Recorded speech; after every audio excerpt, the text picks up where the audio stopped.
We welcome you to our program entitled Talk Radio. We thank you for joining us, and we're getting close to our 50th broadcast, and thank you for supporting us.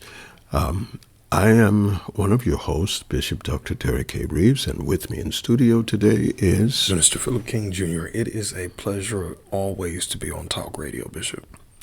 All right, I enjoy it as well. Today we're going to talk about something that I think is very vital to the Apostolic Pentecostal Church. There are some who do not believe that the gifts are still in operation. We fundamentally do, because the Scripture says that He gave gifts for the purpose of bringing the body of Christ into maturation until we all speak the same thing and are of the same mind, becoming a semblance of the mature Son, Jesus Christ. Exactly. And the church definitely is not there. So I believe that the gifts are necessary for the edifying of the body. Yes, sir. So today we're going to talk about speaking in tongues.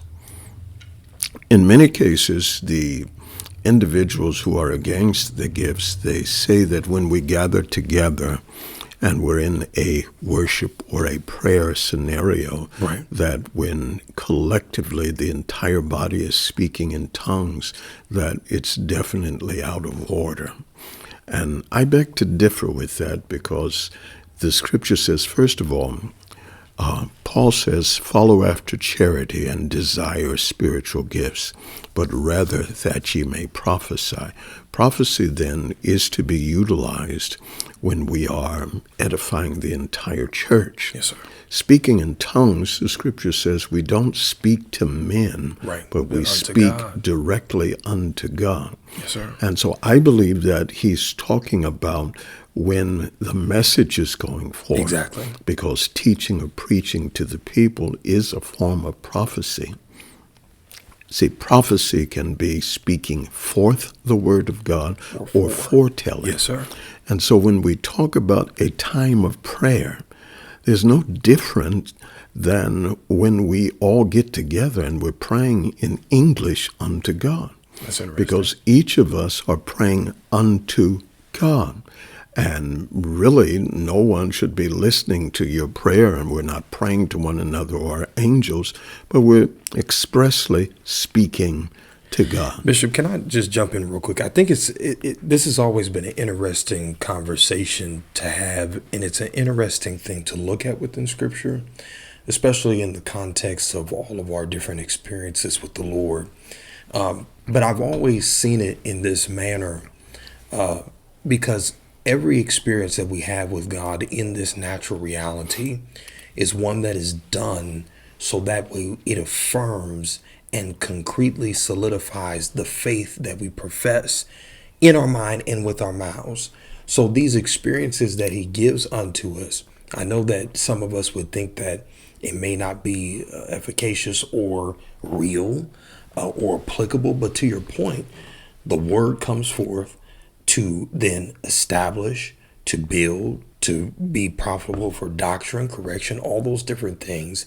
Preaching moves us into a mindset to be able to be in the will of God, but then teaching solidifies us. But then those things that are involved in in the toolbox of the believer's toolbox, the tools that are in the toolbox of the believer's toolbox.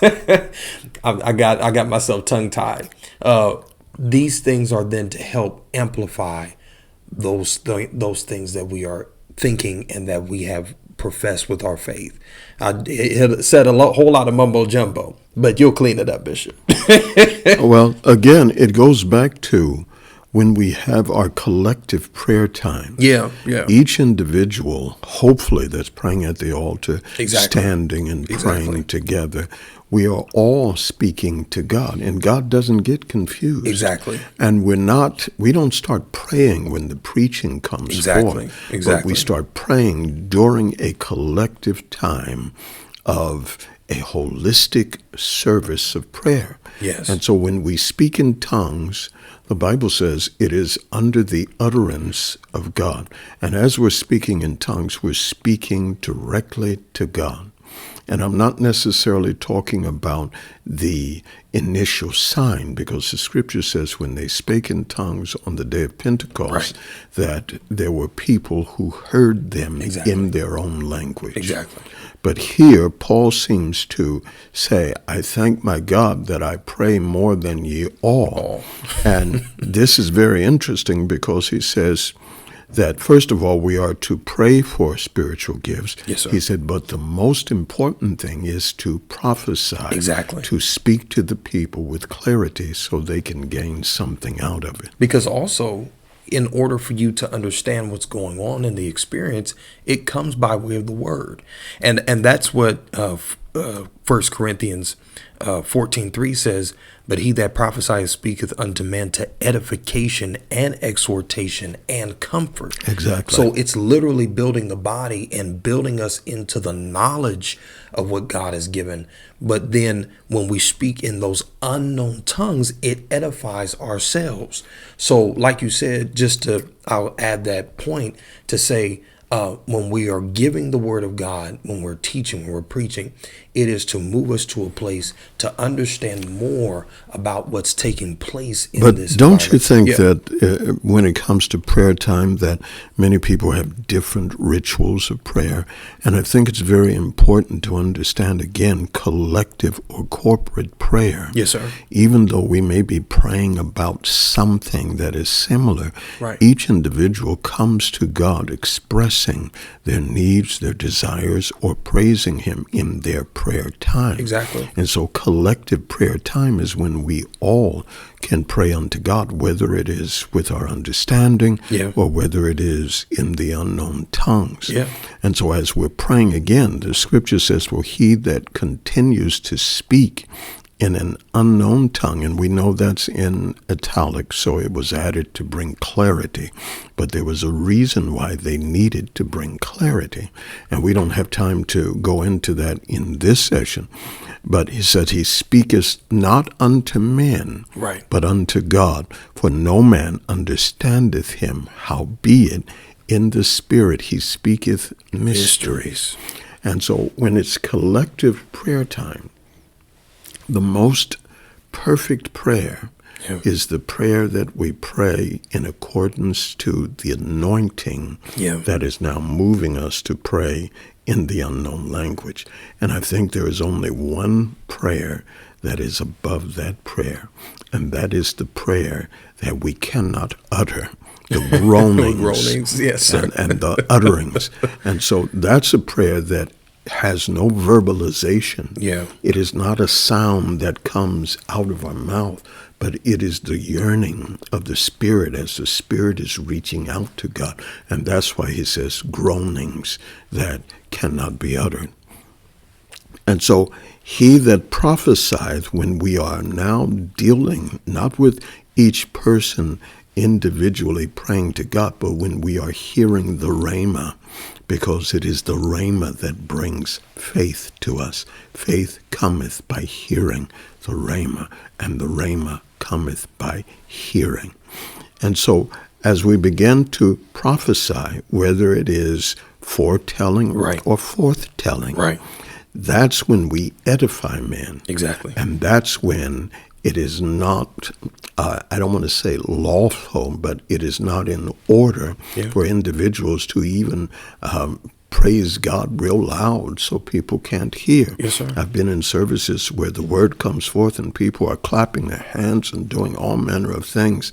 This is a time where we have to hear the word and hear the word clearly. Exactly. Because the words of the mouth of the speaker are delivering the elements that will build our faith. You know, Bishop, I'm going to look at this too, and I'm going to point out this term, edification, here in the Strong's. It deals with some type of architecture. So you're literally building, like you said, building the believer's faith, building the person's understanding of what's taking place in the word. So that way that word that's released in that time can be used for that individual so they can grow in their relationship with God. And I think it's interesting too, because in this context, and as a younger person who has the Holy Ghost and has spake in tongues, the deeper your relationship is with the Lord, these experiences that he allows us to have, and I don't want to say experiences because it sounds very mundane. I believe Well, it's I a mean, privilege. even relationships are And they are experiences. experiences. So, But I just don't want to make it just so mundane as it relates to God. But it's such a special, intimate thing. You communicate with somebody that you love in a but very I think we have to be very precise here because it's not the speaking in tongues that I think many people are upset with. I think many people are upset with the timing of the tongues. but And that's why I keep saying that it's no different when we are praying collectively together.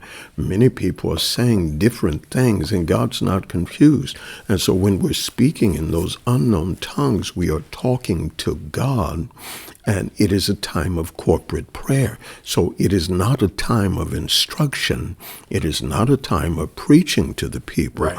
Paul is saying that when we are gathered together to hear the word, it's better to prophesy so people can understand it. Yes, sir. But that's a totally different avenue than when we are having collective or corporate prayer. now I agree with you, and I agree with you 100%. But I would want to say and would like for you to maybe address, because there are a lot in today's time that don't ascribe to the ideal that speaking in unknown tongues is efficacious or even real to begin Well, with. I think we've covered that because the term edify means to build or to charge yourself. And that's why Paul says, I wish that you all would speak in tongues. He said, but I'd rather you prophesy when it deals with the clarity of giving the word. And we know that Paul was a definite supporter in tongues because Right. he said, I speak in tongues more than you all. Right. How can a person come to that point saying that they speak in tongues more than everyone in Right. the church Right. unless he knows that he practices that lifestyle Right. continually? Right. And so, again, I think we're talking about two different things because I wholly believe in speaking in tongues. As a matter of fact, it's one of the evidences, not the major one, Yes, because sir. the first you. evidence that talks about when you receive the Holy Ghost, he that believeth, the Bible says he'll cast out devils. Right. He'll speak in unknown tongues. Right. Jesus said that. And it's not simply that the apostles will speak in tongues, because in the upper room, the Bible says that there were different languages Yes, sir. that were spoken by all of those individuals that were gathered together Yes, sir. in that upper room. Yes, sir. And so that is an evidence. He that believeth, these signs shall follow. Thank He you, sir. didn't say that these signs will stop following Right. because a certain time period. We understand the Bible says, and whether there be tongues or prophecies, they shall cease. But he's speaking of a time when we are gathered together to be with him in eternity. Exactly. There's no longer a need for spiritual Right, gifts right. because the church will have become glorified. Exactly. But we need every gift that we can get right now. Yes, sir. And so again, collectively, Talk about as we are praying, and each is at the altar communing with their God, it is not confusion because it's the same thing. We're just speaking in other tongues or unknown tongues. Even though some people are speaking in English, we are still directing it towards God, and we're not directing it towards one another. And I think that's a very powerful thing That's good, because Bishop. as we come together and we pray under the unction of the Holy Ghost during prayer time, Right. and that's what's important. Yes, sir. Now, we were taught that when the service goes on and the preaching is going on, and if you get caught up in the Spirit, then you walk Yourself outside the sanctuary, Yes, sir. and you can convene with God on your own, but the Word takes precedence over all things. Even people that start shouting and even praising God, because you want to make sure that everyone hears the Word of God. And we're just about out of time, but we thank you for joining us. This has been Talk Radio, and I am one of your hosts, Bishop Reeves, and this is Philip King Jr. God bless you.